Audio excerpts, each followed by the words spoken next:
Es que esto ata, no sé si se dan cuenta, esto ata, la tecnología nos amordaza, nos ata, nos obliga, a mí, por ejemplo, ahorita me obliga a mantener una postura del cuerpo y no puedo, como yo quisiera expresarme, no puedo hacerlo por esto.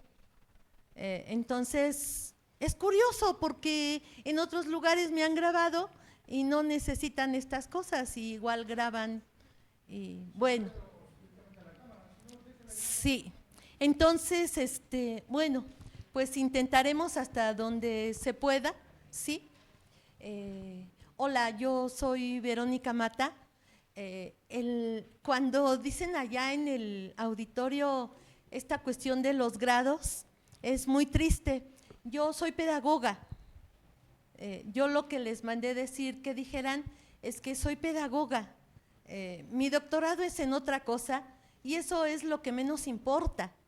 Pero en realidad a mí lo que más me importa es que se reconozca que el sentido del ser pedagogo tiene ciertas particularidades que son, desde mi punto de vista, muy importantes con respecto a las cuestiones de la educación, y a algo que comentaba Pablo cuando lo pusieron a hablar sin que le avisaran que iba a hablar, cuando habló de la formación, ¿no? Entonces, bueno, pues agradecemos mucho la invitación, estamos aquí, vamos a desarrollar un taller que de alguna manera está vinculado a dos ámbitos y que parece que puede ser importante.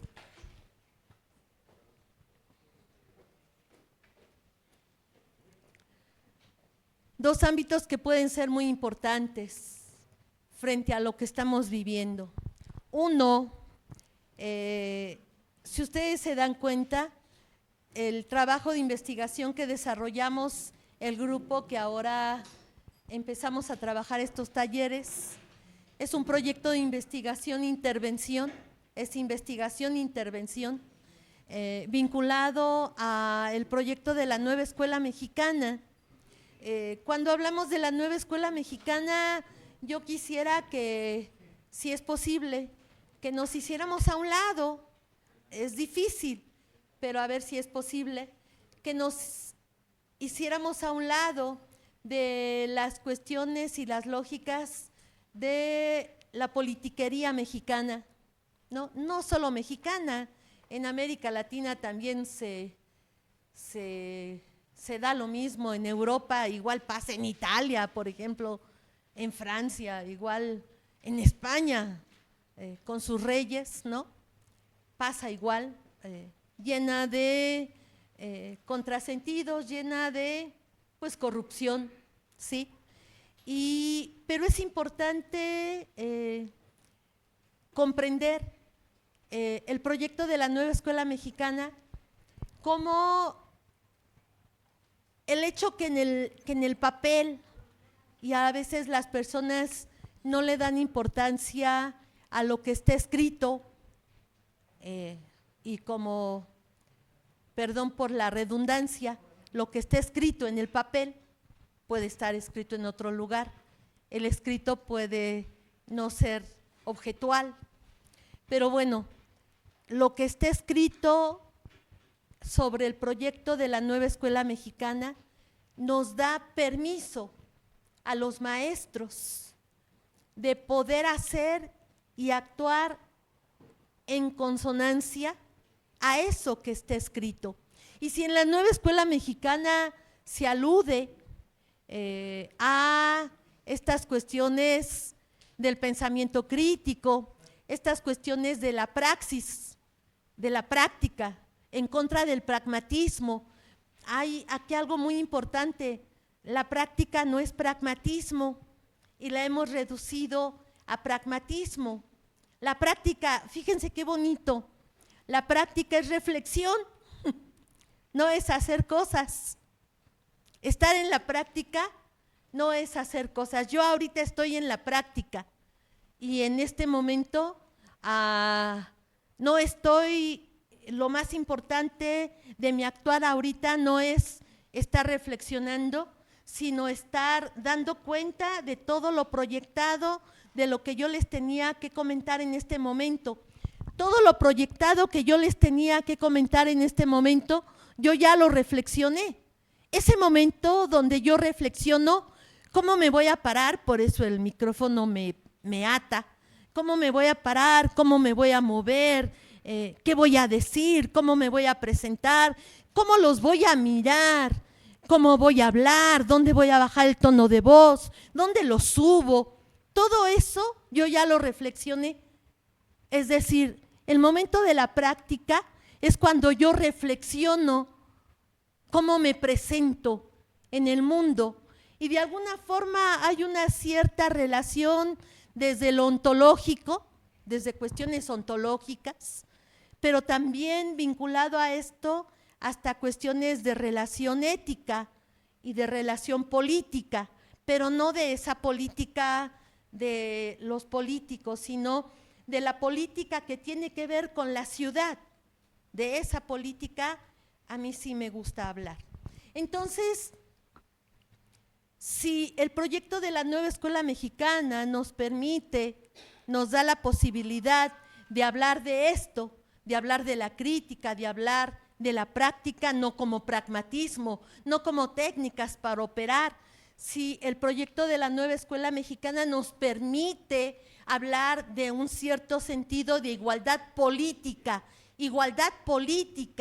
pero diversidad humana, fíjense, igualdad política, pero diversidad humana, entonces yo creo personalmente, particularmente, que este proyecto es importante en ese sentido, Lo demás, lo que se diga, lo que se hable, incluso a veces se hablan y se dicen muchas cosas en la televisión, en la radio, etcétera, etcétera, de gente que nunca ha leído el proyecto de la nueva escuela mexicana, y eso es terrible, es vergonzoso.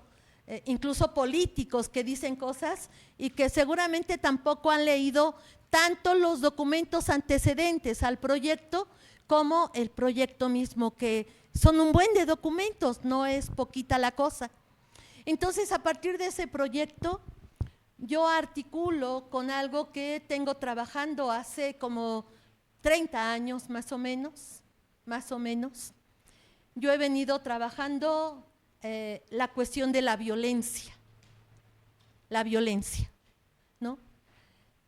Y algo importante con respecto a la violencia es que, por un lado, se descalifica siempre cuando se discute la cuestión de la violencia. Incluso se coloca la violencia como un problema. Pero aquí, permítanme decirlo, sé que no van a estar de acuerdo conmigo, pero permítanme presentárselos y permítanme usarlo como supuesto, como hipótesis de discusión, no de verificación, de discusión.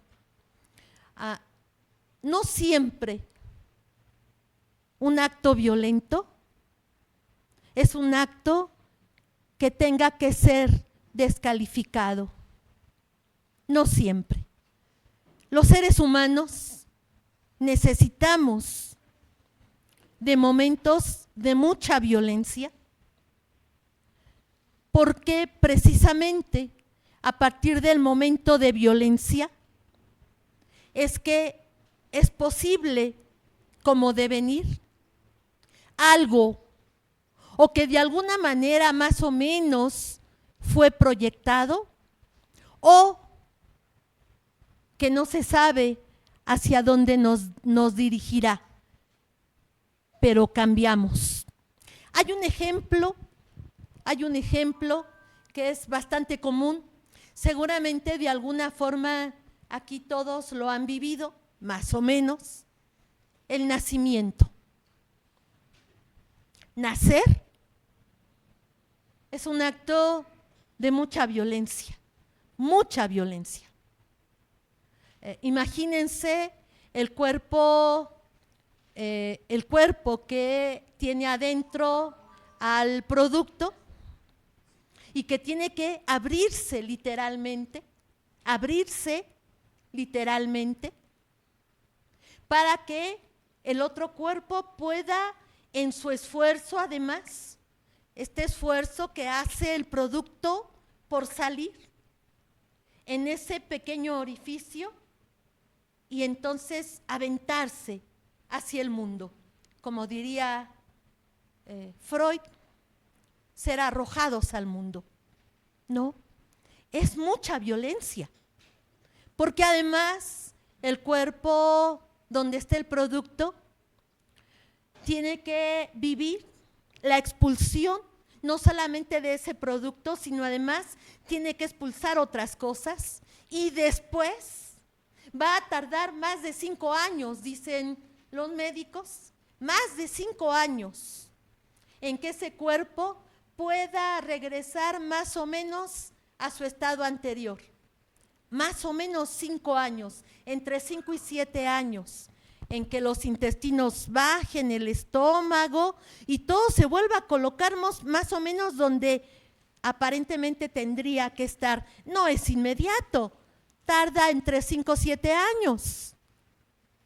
Es violento, pero tuvo que ser así, porque si no es así, entonces no es posible el nacimiento. Y si hablamos de la cesárea, bueno, aparentemente el producto no sufre, aparentemente, pero sí sufre, porque se abren las capas de la piel, el producto es expuesto a una temperatura distinta, a una luz diferente, a manos que lo van a tocar, que nunca lo habían tocado, nadie nunca lo había tocado, y eso es de mucha violencia. Pero imagínense abrir todas las capas para que pueda salir el producto y lo que implica, igual hay violencia.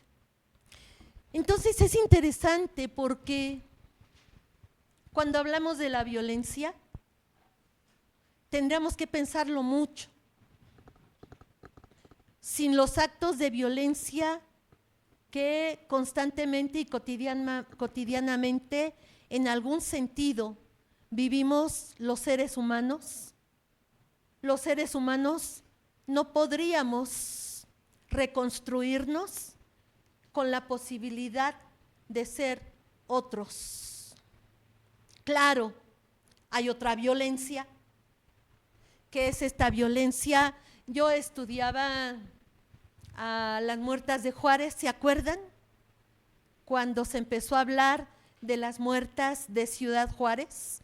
Eso fue el siglo pasado. Bueno, yo empecé a estudiar los cuerpos que se encontraban de las personas muertas en Juárez y de repente me encuentro con datos en el Estado de México, en lo que es la parte de Nezahualcóyotl, que da en todo lo que es el río de los Remedios. Estoy hablando de hacia el otro lado de Nezahualcóyotl, y después lo que es el de la compañía de este lado, que es el mismo río, ¿no? Y me encuentro con Chimalhuacán, y encuentro que el número de cuerpos encontrados, el número de muertas en Nezahualcóyotl y que vivieron una muerte similar a Juárez, es mayor en el Estado de México que en Juárez. Y entonces empezamos a investigar por qué incluso a nivel internacional, hay libros a nivel internacional de gente que vino de otros lugares a investigar Juárez, de qué estaba pasando en Juárez. Pero lo que no sabían es que en el Estado de México había más mujeres muertas que en Juárez. ¿Por qué Juárez y por qué no el Estado de México? Ahí había razones del orden de los políticos mexicanos para esconder al Estado de México y ensalzar la violencia de Juárez de tal manera que no se afectara la política aparentemente económica en el Estado de México. Era muy triste. Las razones eran muy tristes porque eran de orden puramente económico, pero no de una economía política, social, sino de una economía privada, personal y particular. Pero además, fíjense, era muy interesante. Los cuerpos que se encontraban eran degollados.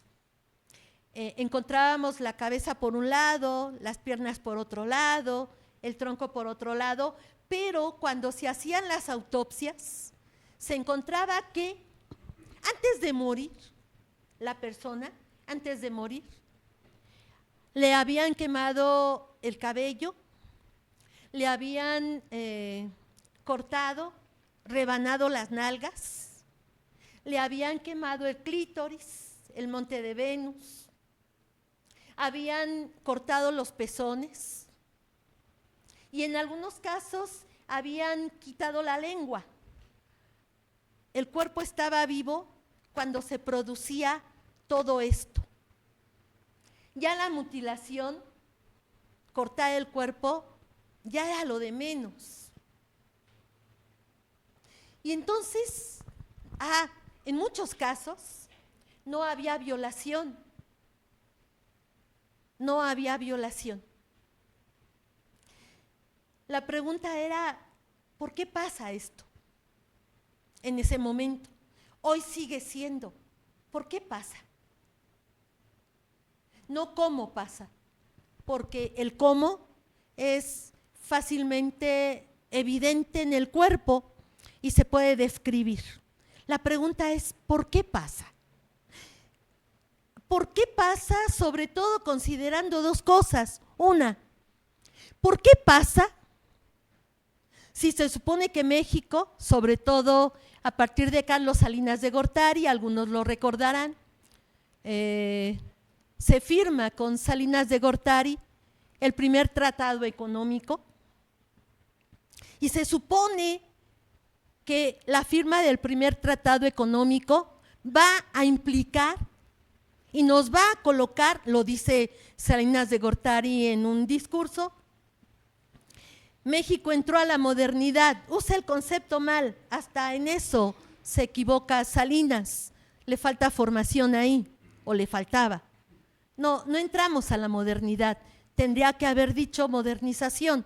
Bueno, México entró a la modernización con la firma del tratado.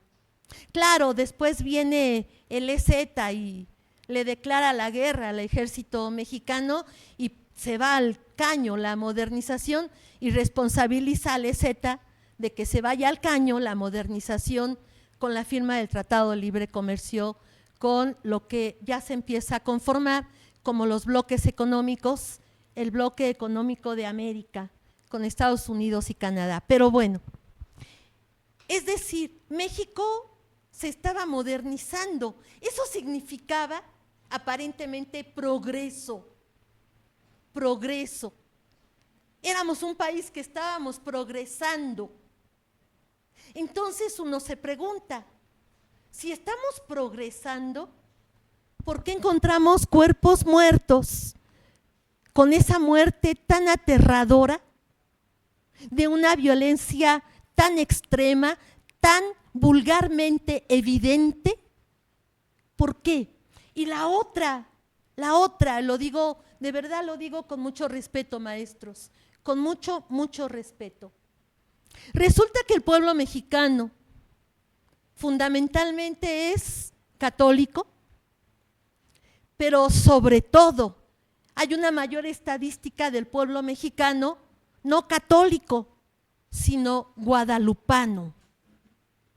Fíjense qué contradicción, guadalupano, es decir, ¿qué representa Guadalupe? Lo que representa Guadalupe es la maternidad. La maternidad. ¿Qué es la maternidad? La palabra matriz, ¿le suena? Matrix, la película Matrix, la vamos a comentar en algún momento en el taller.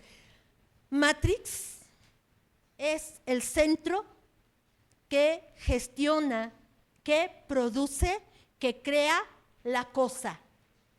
La Matrix es lo que hace producir la cosa, ¿no? En la Matrix se produce la vida, dice la gente, aunque eso es falso.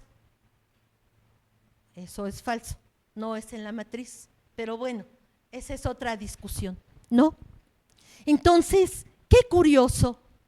El pueblo mexicano es un pueblo con un muy alto porcentaje de guadalupanos y sin embargo se mata de forma terrible a cuerpos que aparentemente estarían representando a esa imagen, la madre.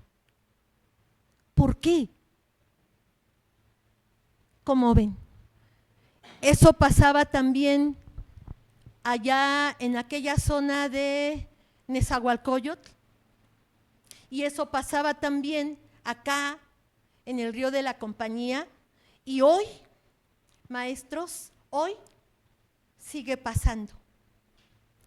El día que se celebra, se festeja malamente, o en algunos casos con mucha responsabilidad ética, se rememora, que es distinto, se rememora el sentido del Día de la Mujer. Curiosamente, se habla de proyectos que van a apoyar a mujeres y al otro día el índice de asesinatos aumentó. Aumenta. Hagan de cuenta que si hoy hubo 5, al otro día hay 15. Hay más. La pregunta es, ¿por qué? Y es una pregunta, maestros. Yo tengo hipótesis. En serio, yo trabajaba en el ISEM de Toluca cuando empecé con esta investigación. Investigué la religión, investigué muchos otros ámbitos y todavía no hay seguridad de nada del cómo un cuerpo cree que puede sobre otro cuerpo decidir la vida o la muerte. Claro, hablando en términos del género, las llamadas mujeres no son blancas palomas, ¿no? No, somos terribles. ¿Sí sabían que el amor más perverso justamente es el amor de Guadalupe? O sea, de la madre. Lo dice Pink Floyd. No sé si alguien conoce a un grupo de música de rock progresivo. Ya muy viejo, ¿no? Muy viejo, pero muy presente, muy presente. La película creo que sale en el 82, me parece, más o menos, The Wall, ¿no? Y entonces Roger Waters dice, no te preocupes, tu mamá con todo el amor del mundo te va a meter todos sus miedos, sus carencias y sus vacíos. Y bueno, ahí está el chiste de que cuando la mamá tiene frío, hay que ponerle suéter al niño, ¿no? El suéter se inventó para que las madres puedan controlar los cuerpos de los niños. Es un chiste, no le hagan caso. No se preocupen, todos son supuestos. En realidad, nada es verdad, todo es ficción. todo es ficción. Bien, entonces aquí vamos a trabajar el día de hoy, si ustedes me lo permiten, vamos a trabajar la articulación con el proyecto de la nueva escuela mexicana. ¿Por qué es necesario? Y creo que ustedes tienen muchas razones que podrían comentar del por qué es necesario. A partir de ahí, en la segunda sesión, vamos a trabajar la relación con la violencia frente a la relación entre naturaleza y cultura. La segunda sesión vamos a discutir las relaciones entre naturaleza y cultura. ¿Por qué? Lo humano no es por naturaleza lo que debe ser.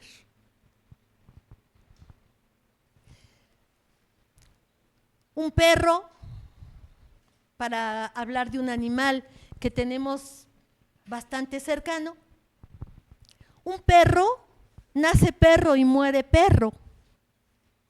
Peor, un gatito, a lo mejor alguien tiene gatitos aquí, se han vuelto bastante populares. Qué bueno, porque cómo los jodemos a los pobres gatitos, los llenamos, nuestros malditos prejuicios y nuestra ignorancia nos hace maltratar a los gatitos. Pero los maestros no, porque los maestros no tenemos esos prejuicios, ¿verdad? No. Entonces, un gatito, ven que todos los gatitos cuando nacen tienen sus ojos azules. Son hermosos los gatitos. Cuando ya puede caminar el gatito, inmediatamente busca fuera del lugar donde duerme y come, se aleja y defeca fuera del lugar donde duerme y come. Si hay alguien limpio, son los gatitos. La gente cree que son sucios y son los animales más limpios que hay en el mundo. Claro, si no se pueden mover, pues tienen que defecar ahí cerca, ¿no? Pero eso es culpa del ser humano, no del gatito. El gatito busca el arenero y defeca en el arenero y esconde su ese para que no huela. Un bebé humano no hace eso. El bebé humano se bate en su mierda y se la come, se la puede comer, porque no se da cuenta de lo que está haciendo. En la naturaleza del gatito, la naturaleza del gatito es tan perfecta que el gatito jamás haría eso, jamás. Y tiene días de haber nacido y se puede mover y puede buscar su alimento. El bebé humano, si lo dejamos ahí, se muere. Fíjense, otra vez. ¿Mandé? No sé, soy el 2.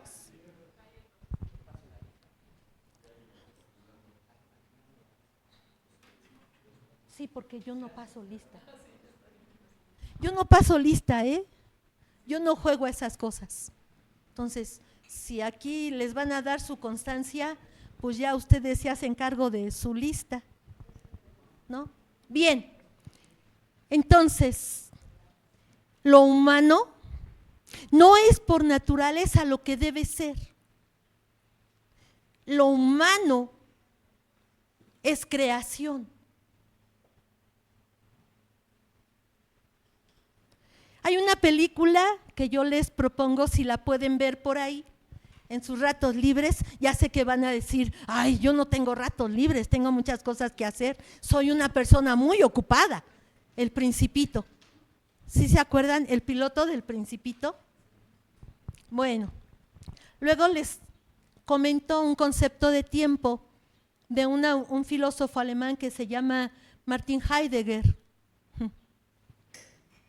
Entonces, La película se llama El niño salvaje. La película, a lo mejor ya la vieron. El niño salvaje es una película que se hace de un hecho real que sucede en Inglaterra hace mucho tiempo. Un niño se perdió, un niño pequeño que apenas caminaba, se perdió y encuentran a ese niño más o menos como a los 11 años, pero ese niño ya no es un niño, anda en cuatro patas, ruge acá con el esófago, con esta parte, ruge, ajá, lame, para tomar el agua, lame. Y cuando los estúpidos niños humanos lo quieren golpear con piedras, ¿no? Porque así son los niños, o al menos me estoy contradiciendo, así los enseñan los papás, ¿no? Empiezan a arrojarle piedras a el niño y el niño no llora, sino que voltea y quiere morder a los niños. Es decir, no tuvo imagen frente a él de humanidad que le permitiera crearse como humanidad. Y entonces se crea con los animales con los que anduvo, que parece ser, se supone en la historia, fueron los lobos. Lo humano no es por naturaleza. Tenemos las posibilidades orgánicas de pensar, de hablar y de expresar sentimientos. Sí, fíjense lo que dije. Tenemos las posibilidades orgánicas. Tenemos neuronas que nos permiten en su funcionamiento pensar, además sentir y saber qué sentimos, dónde sentimos, y hablar, sí. Pero eso no asegura ni que hablemos, tampoco asegura que pensemos y menos asegura la forma de nuestro pensamiento. Dice otro filósofo alemán, Fichte, un filósofo de 1700, dice Fichte, es seguro que todos los seres humanos pensamos, es obvio, ¿no? Sí, pero también dice después, el problema es que no sabemos cómo pensamos y por qué pensamos como pensamos. Porque resulta que pensamos, en algunos casos, de diferente forma. Entonces, en la segunda sesión, vamos a trabajar la relación entre naturaleza y cultura. Y ahí, a ver si es posible que pudiéramos comprender cómo la violencia, la palabra violencia, que funda el espacio de la violencia, es humana. Lo digo de otra forma. La violencia solo puede ser humana. No hay violencia en otro ser vivo. No hay violencia. Cuando un perro muerde en una colonia, en una casa, muerde a alguien, no lo hace porque el perro sea bravo o sea malo. Lo hace porque algo pasó y él lo que está haciendo es defenderse.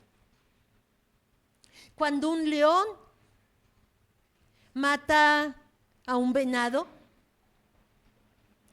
no está haciendo malo. Es su naturaleza que le está indicando que tiene que comer. De hecho, cuando los guepardos y los leopardos han comido, les podemos pasar por el frente a una manada de cebús y no van a corretearlos porque comieron. Su naturaleza no les está diciendo mátalo, porque no necesita. El único ser vivo que violenta y además violenta en muchos casos por el placer de violentar es el ser humano. La violencia es humana, pero además la violencia nace de un acto violento.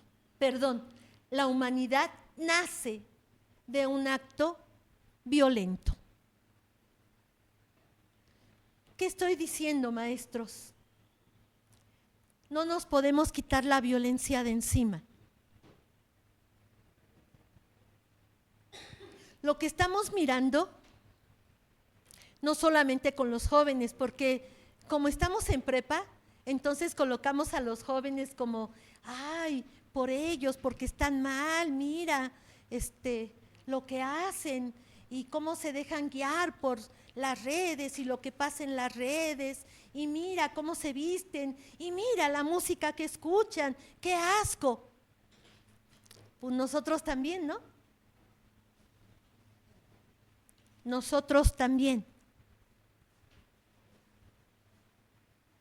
Porque además nosotros, los adultos, no hablo de maestros, hablo de el mundo de la adultocracia. La adultocracia cree que tiene la razón porque es más vieja. Como dice el Facebook, el viejo Facebook, hay que decirlo y se dijo. Los adultos creen que tienen la razón porque son viejos y creen que han vivido más y creen que saben más porque han vivido más. Y eso es falso.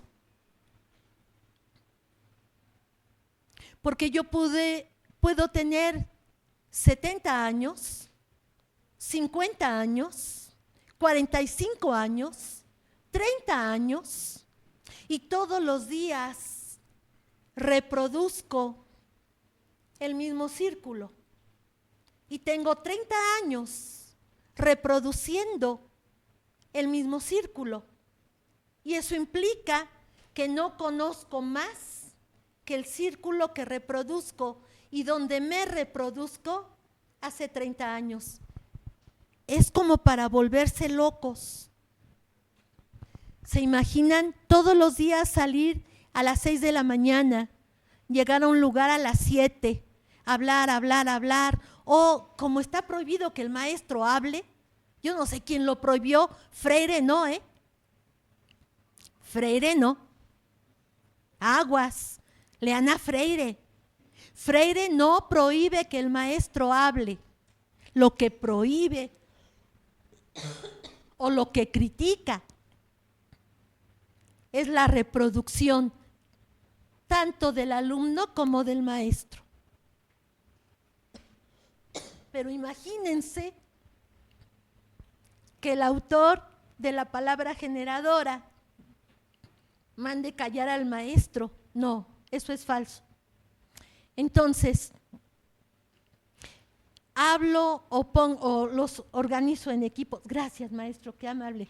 O los organizo en equipo y vigilo que cumplan con lo que les mandé y yo les digo quién está bien y quién está mal. No hablo, pero yo determino todo. Entonces, qué triste, ¿no? Ahí salgo de la escuela, llego a mi casa, me enojo con mi mujer o con mi marido, no le hablo, como de malas, veo el fútbol y además gana el maldito América, infeliz, desgraciado, ¿no? Perdón por los americanistas de aquí, Sí. Y me sigo reproduciendo. Había un maestro de primaria, no de prepa, había un maestro de primaria que tenía trabajando 20 años en 6º grado. Y el maestro estaba muy feliz. Era un hombre muy bueno. Y el maestro estaba muy feliz porque le seguía resultando lo que había empezado a trabajar hace 20 años. Y sus hojas estaban amarillas. No es que haya que negar lo que el maestro sabía, pero a lo mejor algunas cosas hay que considerar que pudieron haber cambiado, algunas, sobre todo las personas con las que hablo. El segundo día voy a trabajar esta relación de violencia entre naturaleza y cultura. El tercer día, inevitablemente, maestros, no soy feminista, odio a las feministas, me caen gordas, son ignorantes. Y los grupos que golpean, los grupos que destrozan, no son mujeres. Váyanlos a ver a las marchas. ¿Han ido a marchas de feministas? Vayan un día, no vayan a la marcha. Vayan a ver la marcha por fuera y vean cómo los cuerpos de las personas encapuchadas ni siquiera son mujeres, son hombres vestidos de mujeres o aparentando ser feministas, desmadrándolo todo, porque hay que desmadrarlo. La palabra desmadrar es metafórica, es desmadrar el orden, desmadrar, romper el orden para intentar crear un orden con un sentido distinto. Es metafórica la palabra, pero bueno. El tercer momento es un momento donde vamos a trabajar necesariamente la cuestión de género, pero rompiendo con el género. Hay una autora muy interesante que se llama Judith Butler. A lo mejor alguien la ha leído o la conoce. Judith Butler. Judith Butler, bueno, hay otra más radical que es Paul Preciado, es Paul B. Preciado, que es un cuerpo transgénero, ¿no? No sé si ya sea transexual, porque no es lo mismo transgénero que transexual, pero bueno, esa es su vida privada y no nos interesa su vida privada. Entonces, ¿por qué vamos a dar cuenta que hay un problema en el género que limita, que coarta y que violenta lo otro? Y en el tercer día vamos a trabajar esta crítica al género frente al concepto de lo otro, la otredad, lo otro. ¿Qué es lo otro? Lo digo en 2 palabras. Lo otro es lo que no está en mí. Fíjense, lo otro es lo que no está en mí. Y, por tanto, yo no lo conozco, no sé. Entonces, cuando lo veo, casi siempre me asusta, me da miedo. Y cuidado, maestros, el motor para ser violentos es el miedo.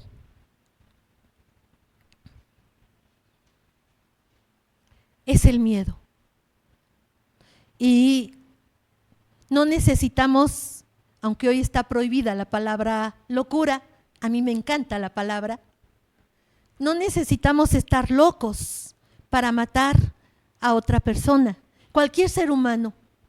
en una condición de terror puede matar a otra persona. Y no necesita ni ser esquizoide, psicótico, bipolar, bla, bla, bla. Todas estas invenciones de la ciencia positivista para anular a personas que piensan de una manera diferente. Eso es interesante. Y en el cuarto momento vamos a trabajar sobre el concepto de otredad, lo otro, y formación.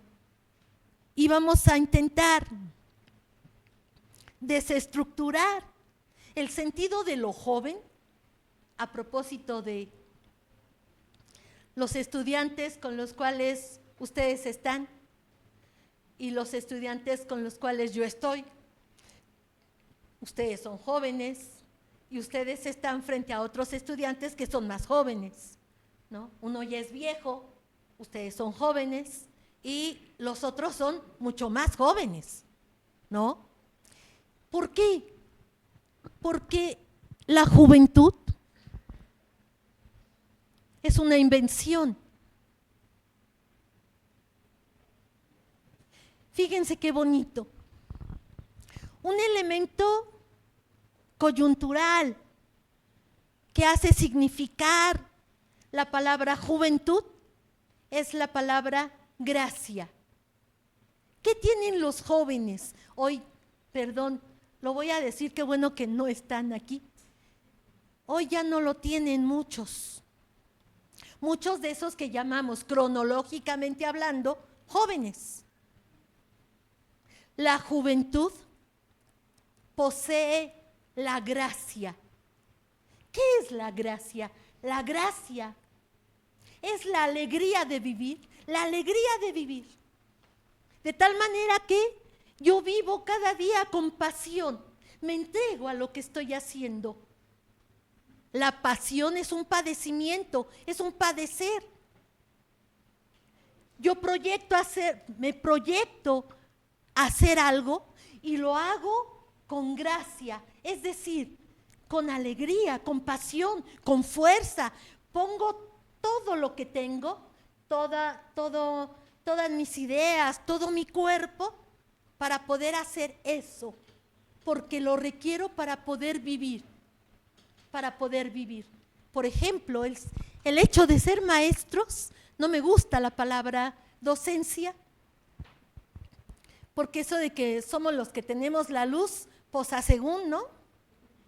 ¿Qué es lo que significa la palabra docencia? Ajá, el que lleva la luz, pues. Acuérdense que la palabra luz en las mitologías, hasta en las mesoamericanas, la palabra luz representa el saber, el conocimiento. Incluso hasta en las nórdicas también, ¿no? Con esto de que están de moda las culturas nórdicas, ¿no? Bueno, entonces, el ser maestro, se supone que es una práctica no profesional, no, es una práctica de vida que uno tendría que cumplir con pasión.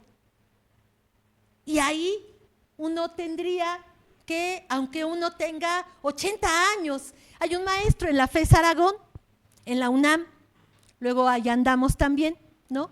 Hay un maestro en la FES Aragón, es de arquitectura, es un maestro así grandote, él es arquitecto, yo creo que fácil tiene como 90 años, va con bastón, pero camina completamente erguido,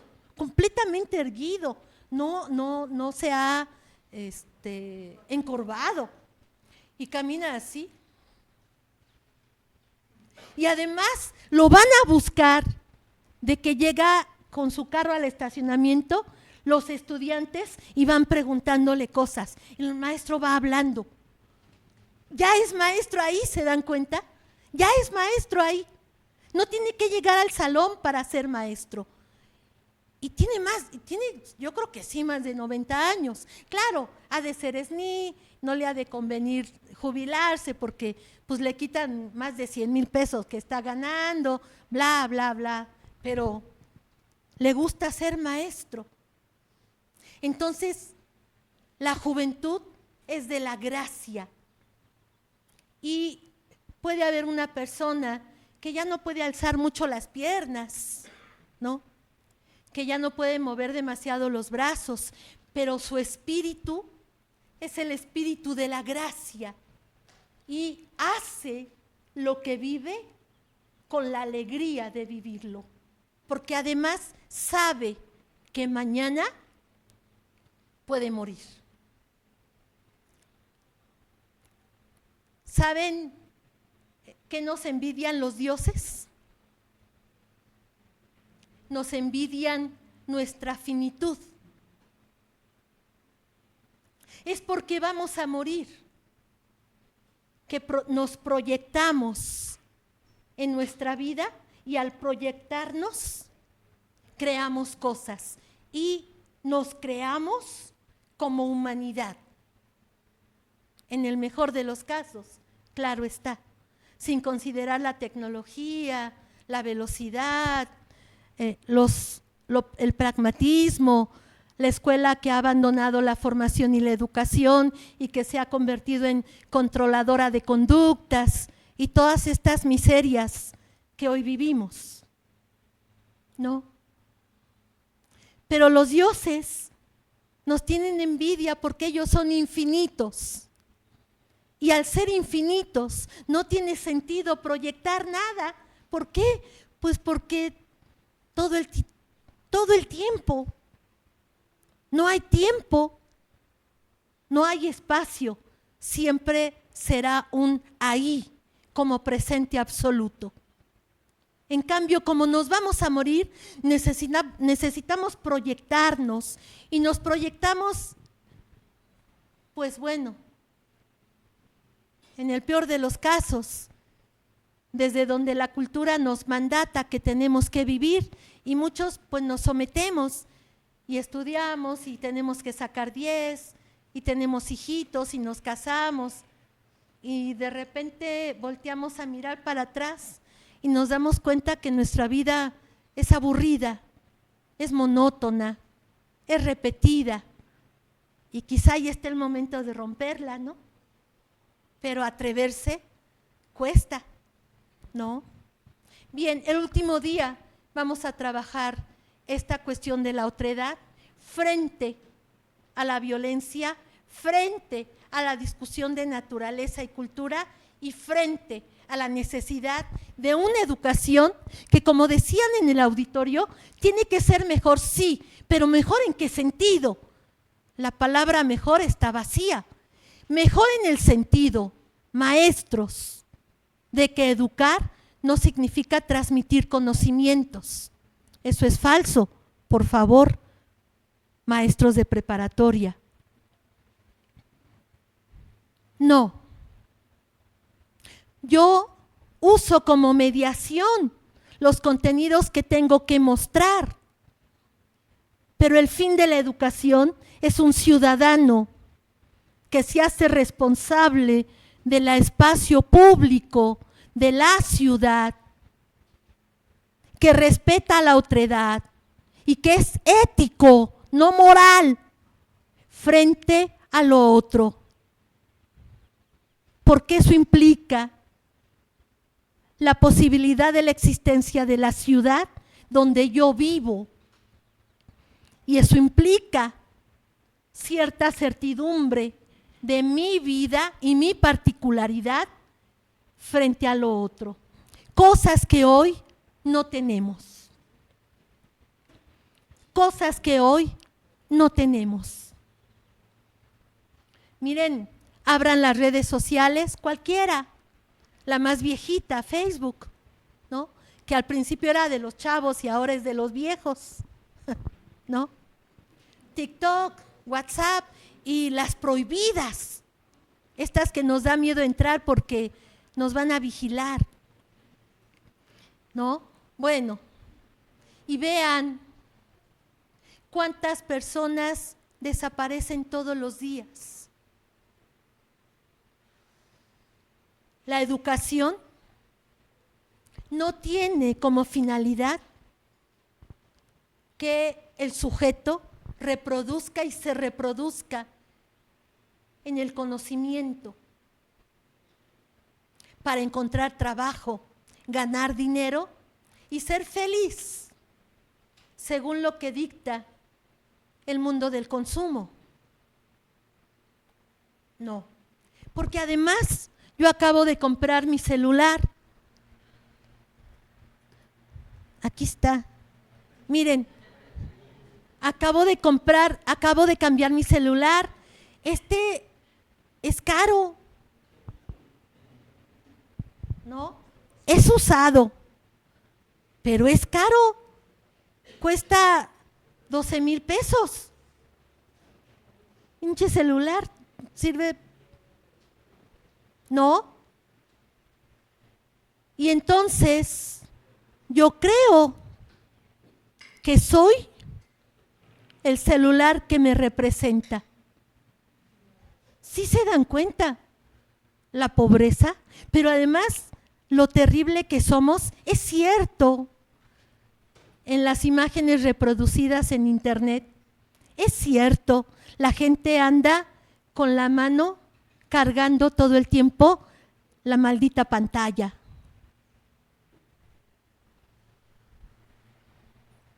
¿No?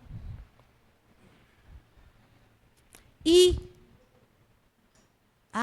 fueron al concierto de Katy Perry. Katy Perry, la que sacó el leopardo, el león, en el Super Bowl y es el mejor medio tiempo. Y está vacío, pero además, vamos a eso, compramos y sigue habiendo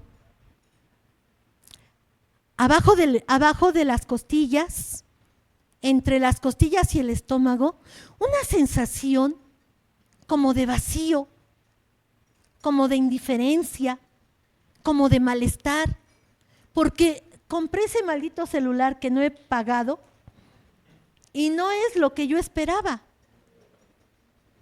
No me hace bonita. No he tenido novio, no lo he encontrado. Y cuando lo encuentro quiere que le pague la comida, no, pues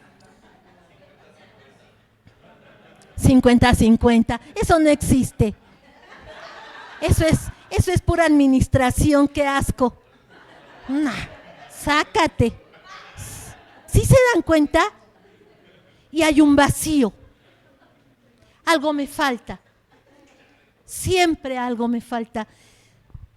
La economía neoliberal juega mucho con el problema existenciario de la falta y el vacío y sabe que yo tengo el celular que anhelaba y no va a ser. Yo tengo los tenis que deseaba y no van a ser. Yo tengo la casa que anhelaba y tampoco va a ser. Y siempre existirá el deseo y el consumo me pondrá la zanahoria en el frente para que yo crea que voy a ser feliz si lo consigo.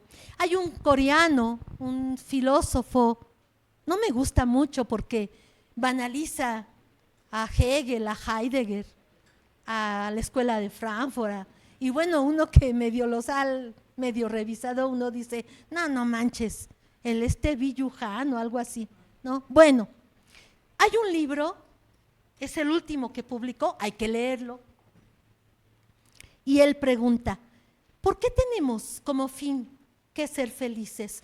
¿Qué significa la felicidad? ¿Qué significa ser feliz? Fíjense lo que un clásico dice, un autor que a mí me gusta mucho es Federico Nietzsche. Bueno, Nietzsche dice, la felicidad, un hombre feliz, es un hombre perfectamente adaptado a las cosas que le colocan. Ya sacó el diploma de puntualidad, Y ahí ponen los papás en el Facebook a su niño con su diploma de puntualidad. Y ya sacó el diploma de 10 de calificación y ahí están poniendo en el Facebook y luego hasta ponen la comida. Fíjense, ¿por qué lo ponen en las redes? ¿Por qué lo ponen? ¿Por qué ponen sus logros? Perdón, los logros que la cultura les mandata. ¿Por qué lo ponen en las redes? Peor, hemos visto ya que hasta cuando alguien muere, ponen en la red, ay, madrecita mía, que te quiero tanto, sufro y lloro por ti todas las noches, porque me haces falta, y uno dice, ah, chinga, ¿qué la madrecita estará leyendo la red? Pregúntense, porque hasta uno lo puede hacer, ¿por qué lo ponemos en las redes? ¿Sí? Hablamos de la fragilidad humana, hablamos de la levedad humana, hablamos de la inseguridad de lo humano frente a la muerte. Es nuestra fragilidad, diría Milan Kundera, es nuestra levedad, lo frágiles que somos, y regresamos al punto de partida, porque lo humano no es lo que debe ser. Lo humano es una creación. Y cuando fuimos arrojados a este maldito mundo, algo perdimos. Algo perdimos. Lo vamos a encontrar en el momento de morir, pero cuando estemos en el momento de nuestra muerte, no vamos a poder firmar el cuadro. Es la tragedia. ¿Cuál es la tragedia? No vamos a poder mirar nuestra muerte.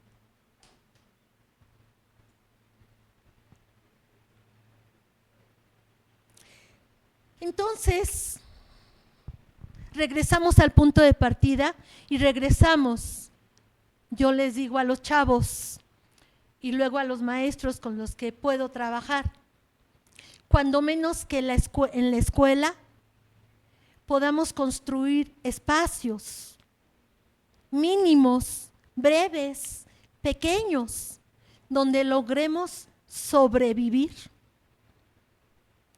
con la mínima seguridad de que ahí mi diferencia no va a ser anulada ni por las buenas conciencias que creen que saben del bien y del mal, ni por el otro que se siente amenazado por mi diferencia.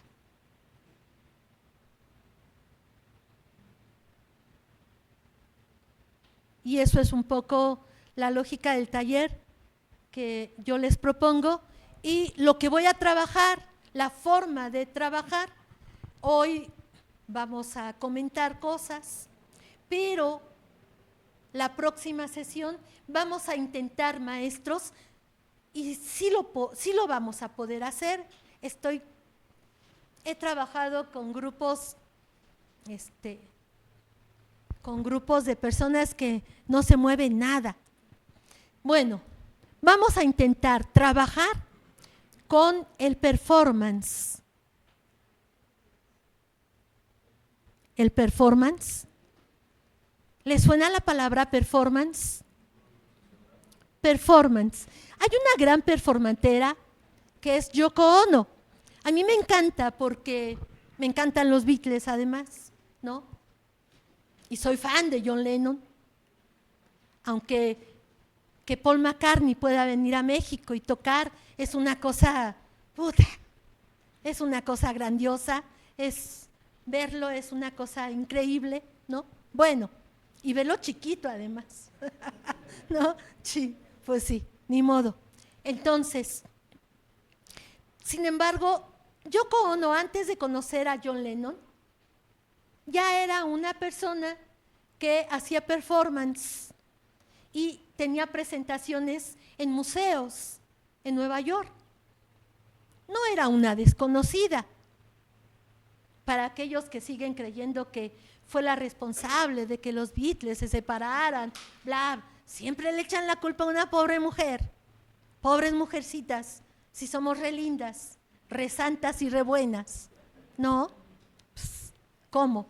Entonces, hay otro autor, vamos a ver si leemos un pedacito de un libro que él hizo.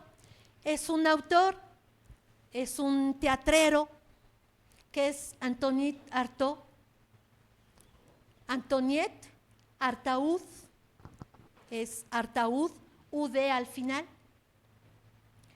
Antoniette Artaud es un teatrero que tiene un libro que se llama El teatro de la crueldad.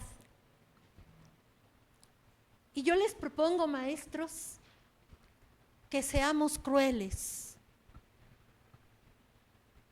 ¿Qué significa ser crueles?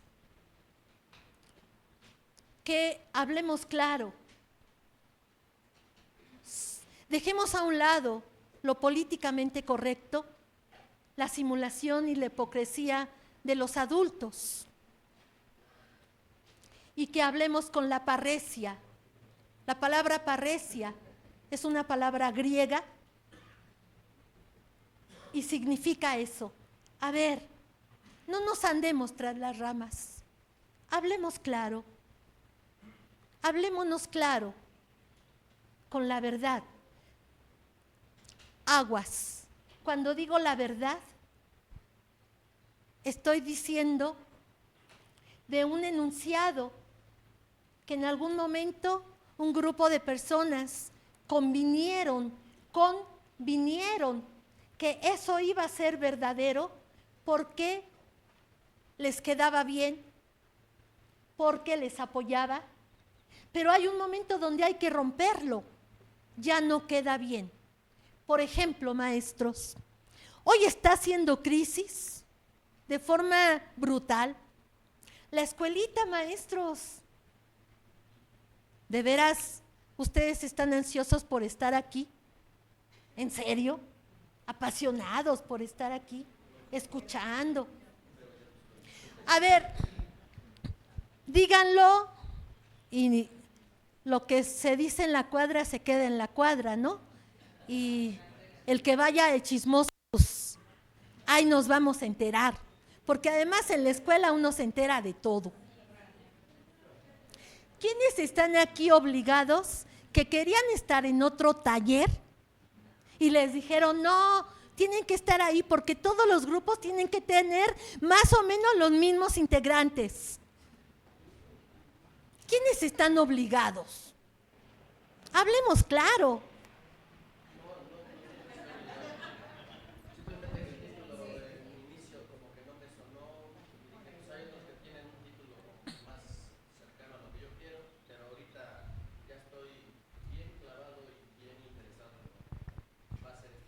Qué mentiroso eres. Ah, bien, bueno, peor aún. ¿Quién está pensando y diciendo, ¿y quiénes les dijeron a estos que queremos un taller? ¿Y un taller para qué? ¿De qué?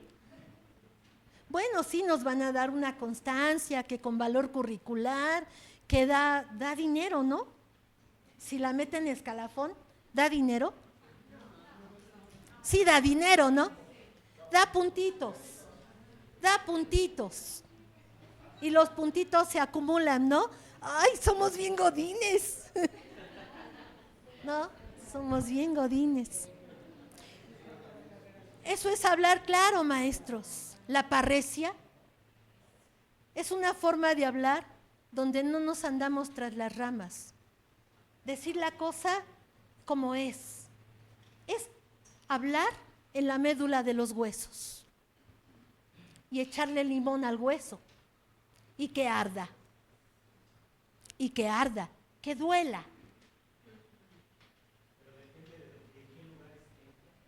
¿Mandé? Aquí no se puede. Aquí no.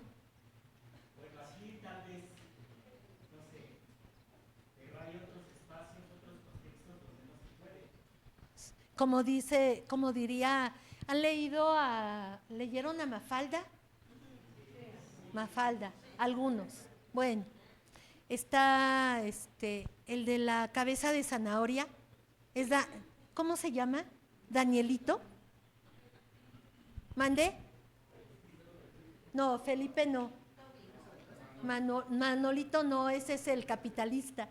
No, el otro, el de cabeza de zanahoria, es Miguelito. Miguelito. Y Miguelito dice, no, ¿qué hago? ¿Qué hago? ¿Cómo vivo la vida? Ando con la cabeza erguida, muy alto, diciendo, ¿qué? Yo sí sé, a ver, tú, te digo esto, a ver, ¿qué? O mejor agacho la cabeza y me bajo y que nadie me vea y paso desapercibido. ¿Qué hacer? ¿Hasta dónde permito? ¿Hasta dónde sí? ¿Hasta dónde no? Ahí tiene que ver la cuestión ética con respecto a mi propia vida. Mi propia vida. ¿Hago de mi vida una farsa? Por ejemplo, esto no lo trabajo aquí, no lo voy a trabajar. Vivo con mi marido, celebro mis bodas de plata, con fiesta y me vuelvo a casar, pero en realidad cuando me meto a la cama y está el cuerpo de él, le hago así, porque me da náuseas tocar su cuerpo. Pero no me atrevo a decir nada. Pero a finales de los 80s, no es cierto, en el 94, entre el 93 y 94 del siglo pasado, yo hice una investigación empírica ya de la violencia, y era violencia de género, solo de género. Ahí hice una pregunta a 100 mujeres, era violencia de género, pero solamente estaba estudiando yo la violencia sobre las mujeres. Yo no entendía, apenas empezaba a discutir el problema de la violencia. La pregunta fue, ¿qué sensación experimentaste después de que te casaste y empezaste a vivir la cotidianidad con quien fue tu marido?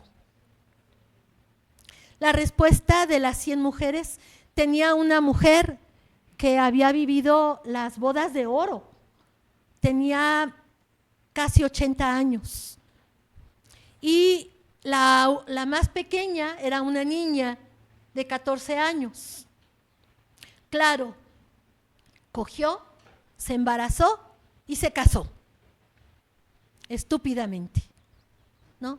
Cuando además, pues, ya hay muchas clínicas en la Ciudad de México donde se pueden interrumpir los procesos y Diosito no castiga, porque si lo humano es creado, pues imagínense Diosito.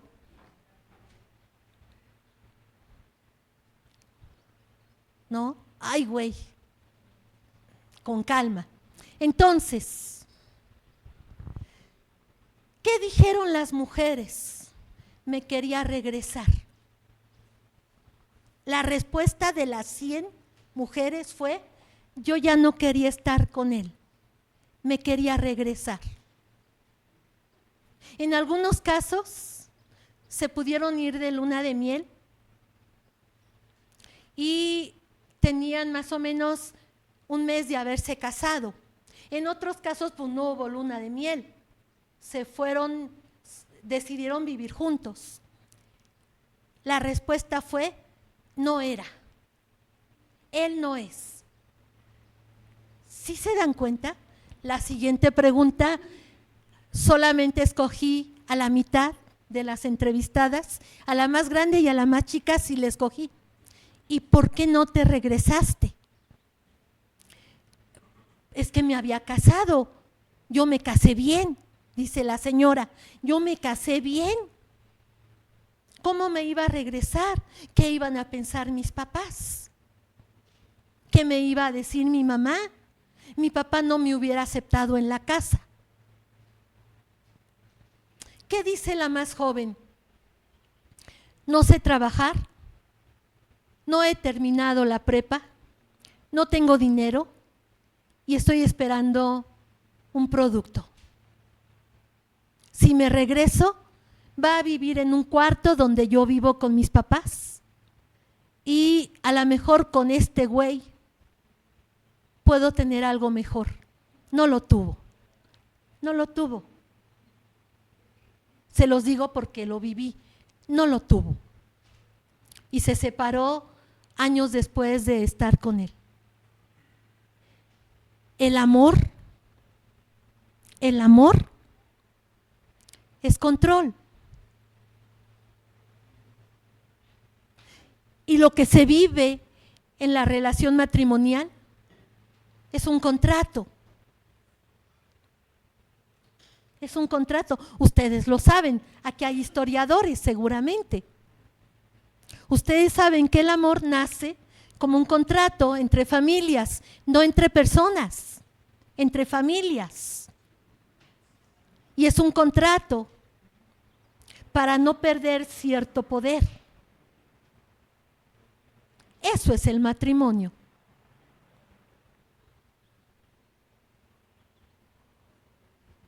Pero es terrible. Las 100 mujeres dijeron, yo no quiero estar ahí. No era como yo esperaba. Yo pensé que era diferente. La señora de más de 80 años fue su novio durante 7 años. Fueron novios 7 años. Y alguien podría decir, ¿ya lo conocías? No, no se conoce a nadie hasta que no se vive la cotidianidad. Y aparecen los calzones faroleados, la pasta. Hay una, en el registro civil de la Ciudad de México, no a todas les pasa, algunas no, o quieren seguir viviendo el sueño, también. Hay una razón de divorcio en el registro civil en la Ciudad de México por la pasta de dientes. Que el varón, el llamado hombre, no cierra la pasta de dientes y además la aprieta así. Y la mujer hasta compra la llavecita esta. Esa es razón de divorcio. O sea, bueno, no le ponen eso, sino ponen incompatibilidad de caracteres. Que bueno, ahora el divorcio en la Ciudad de México es bastante sencillo. El fracaso emocional es el complicado. Bien, hasta ahí le paro ahorita. Comentarios, preguntas, dudas, adelante.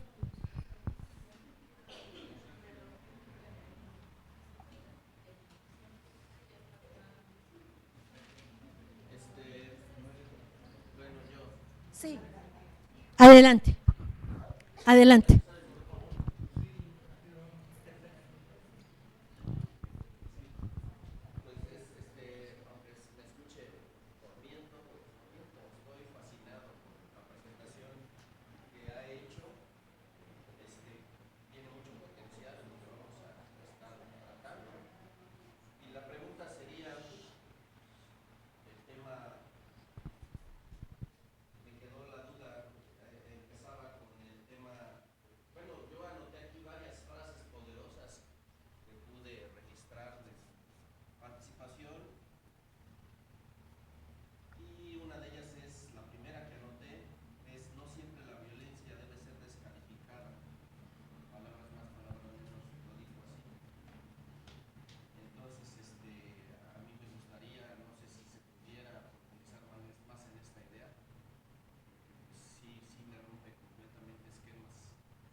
Sí, claro. La palabra violencia de alguna manera está vinculada a la palabra crisis y a la palabra crítica. ¿Sí? La raíz cri, tanto de la palabra crítica como de la palabra crisis, significa ruptura. ruptura.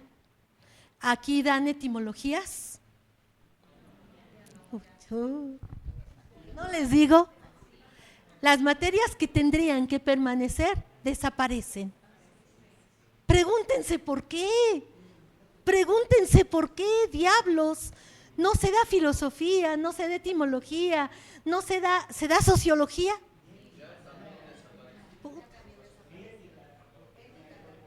Lógica.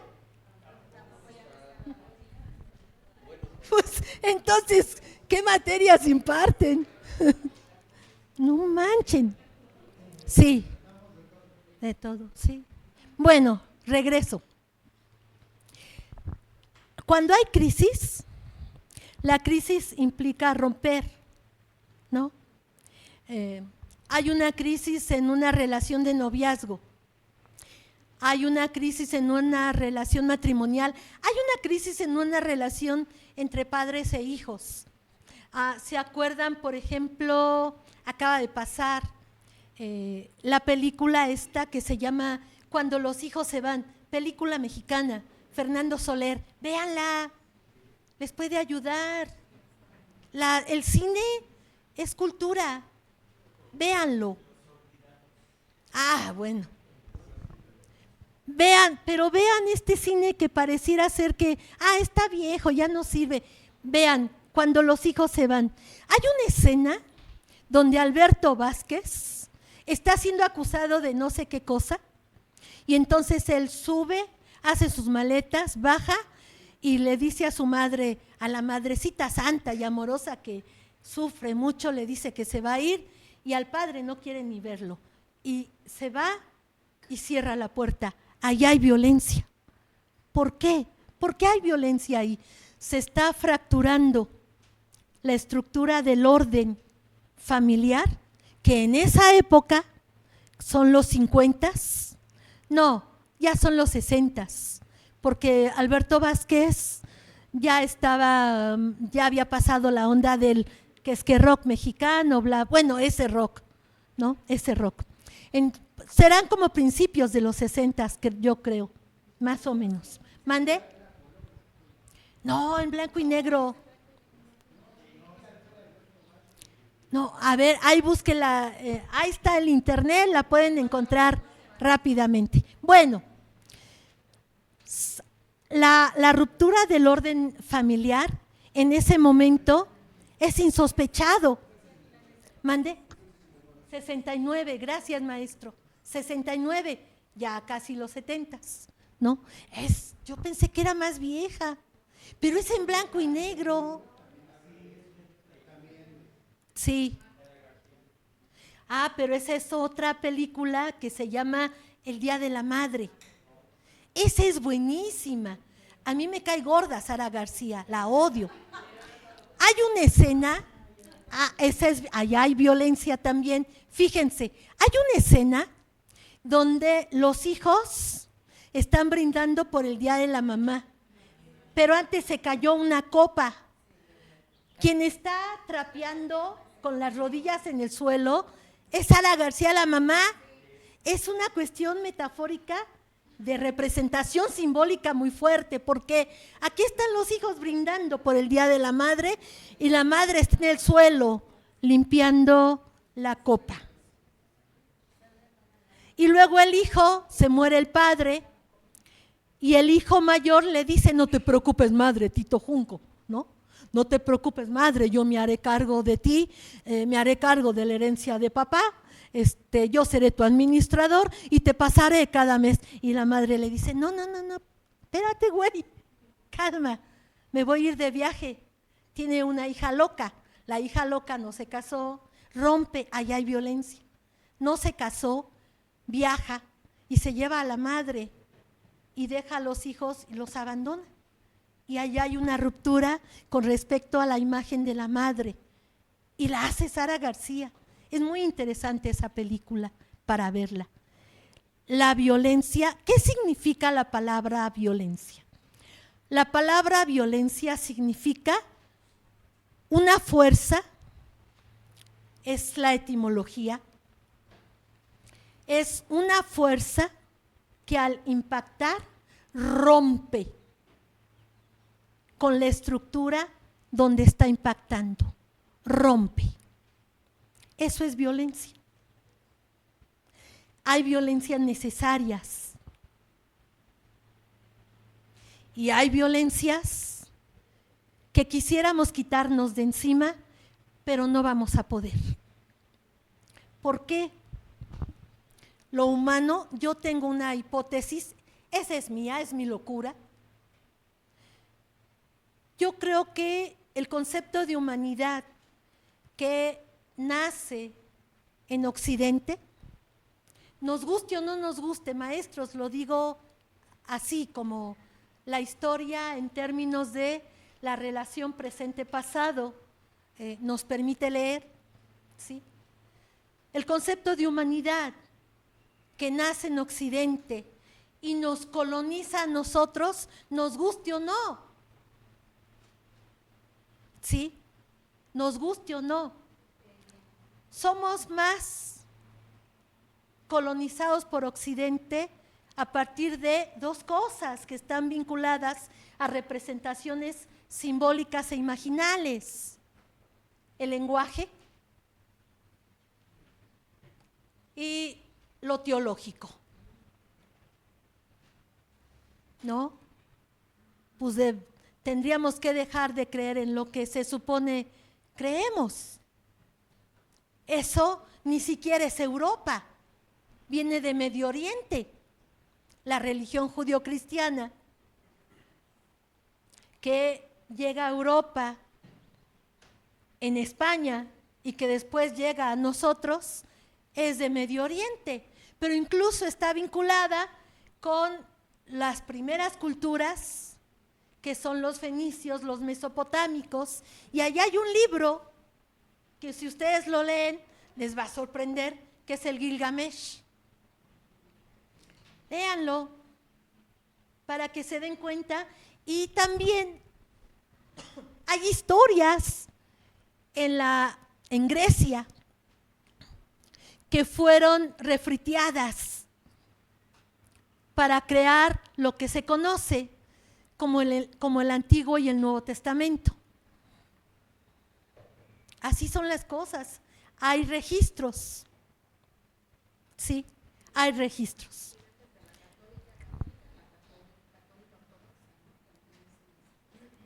Es que estoy hablando de las grandes religiones monoteístas. Ya sus variantes son otras cosas. Es otra cosa, es diferente.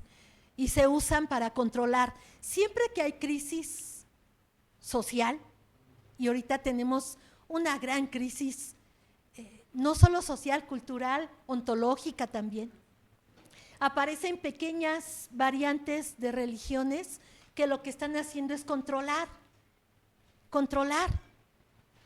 Y la gente estamos tan necesitados y ansiosos por tener una mínima seguridad de algo que nos agarramos de lo que sea para experimentar esa mínima seguridad.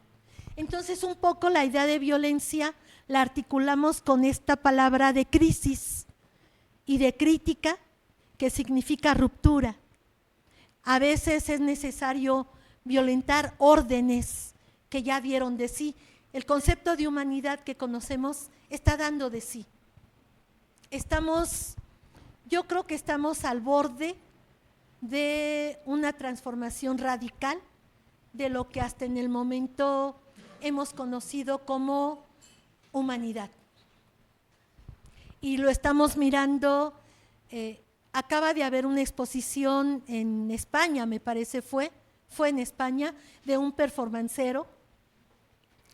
El performancero lo que hace es representar el fuego, ¿sí? El fuego otra vez representa el saber, la sabiduría, el conocimiento, bla, bla, bla, ¿sí? Está representando el fuego y junto a él empieza a acercarse un robot. El robot, pues es un robot, obviamente no se mueve, no se inmuta, no le pasa nada frente al saber. Es un poco como la representación de lo que ahí va a prevalecer es el cyborg y no el saber. ¿En qué nos vamos a convertir o en qué se van a convertir los que vienen? No sabemos.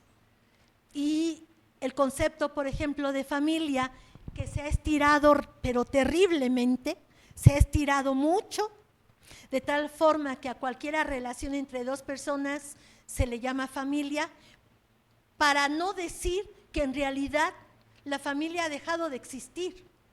Y hoy existen relaciones humanas que se mueven por otro lado, pero ya no por esta relación en donde está el padre como representante de la ley, la madre como la cancerbera, la que cuida y protege la ley, no a los otros. ¿Qué cuida la madre? Que los niños no pequen, que no se comporten mal según el orden de la ley. Y los hijos, como los que tienen que obedecer, eso está desapareciendo.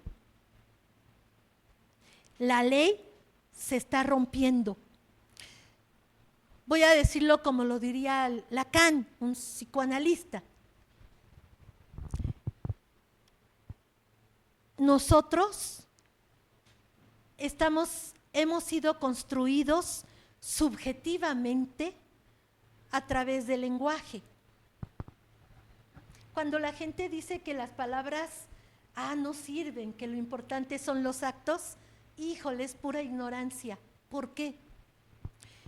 Porque aun cuando nosotros aquí ahorita nos quedáramos completamente en silencio, sin embargo, nuestros cuerpos representan lenguaje.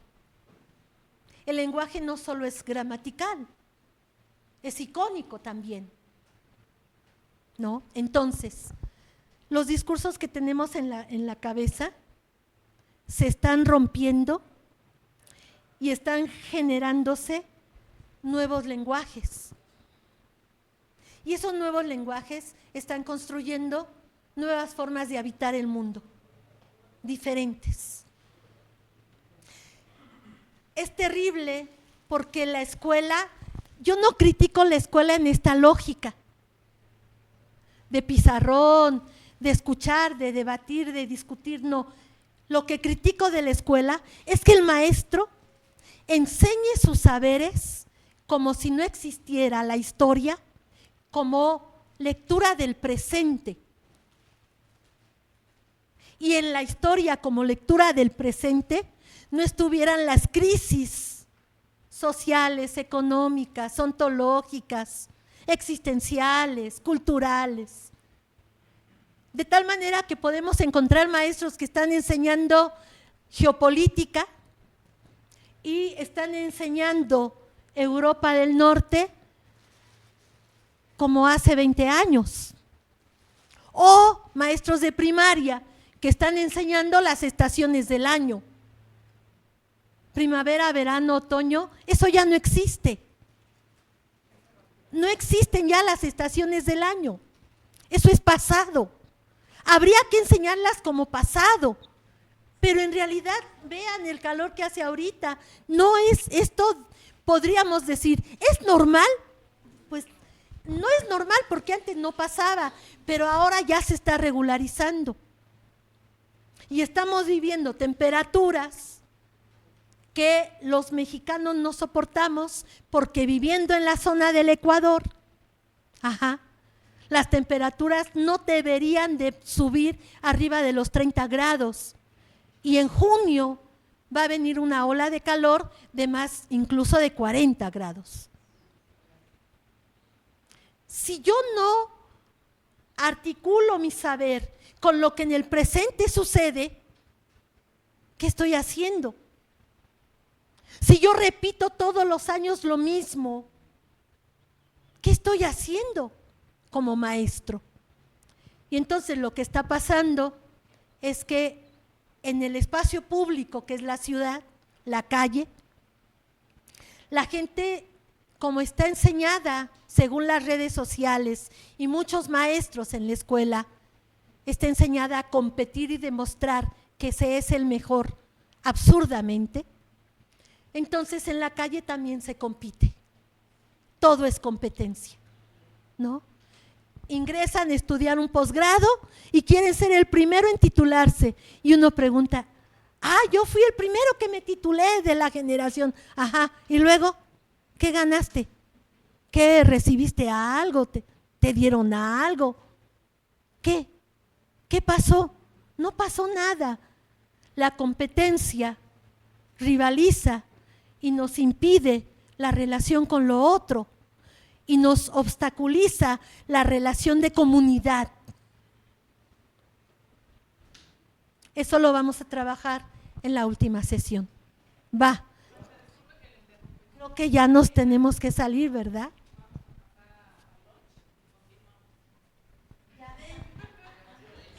Es que nos podríamos seguir y salíamos más temprano. Pero sí tienen que comer, ¿verdad?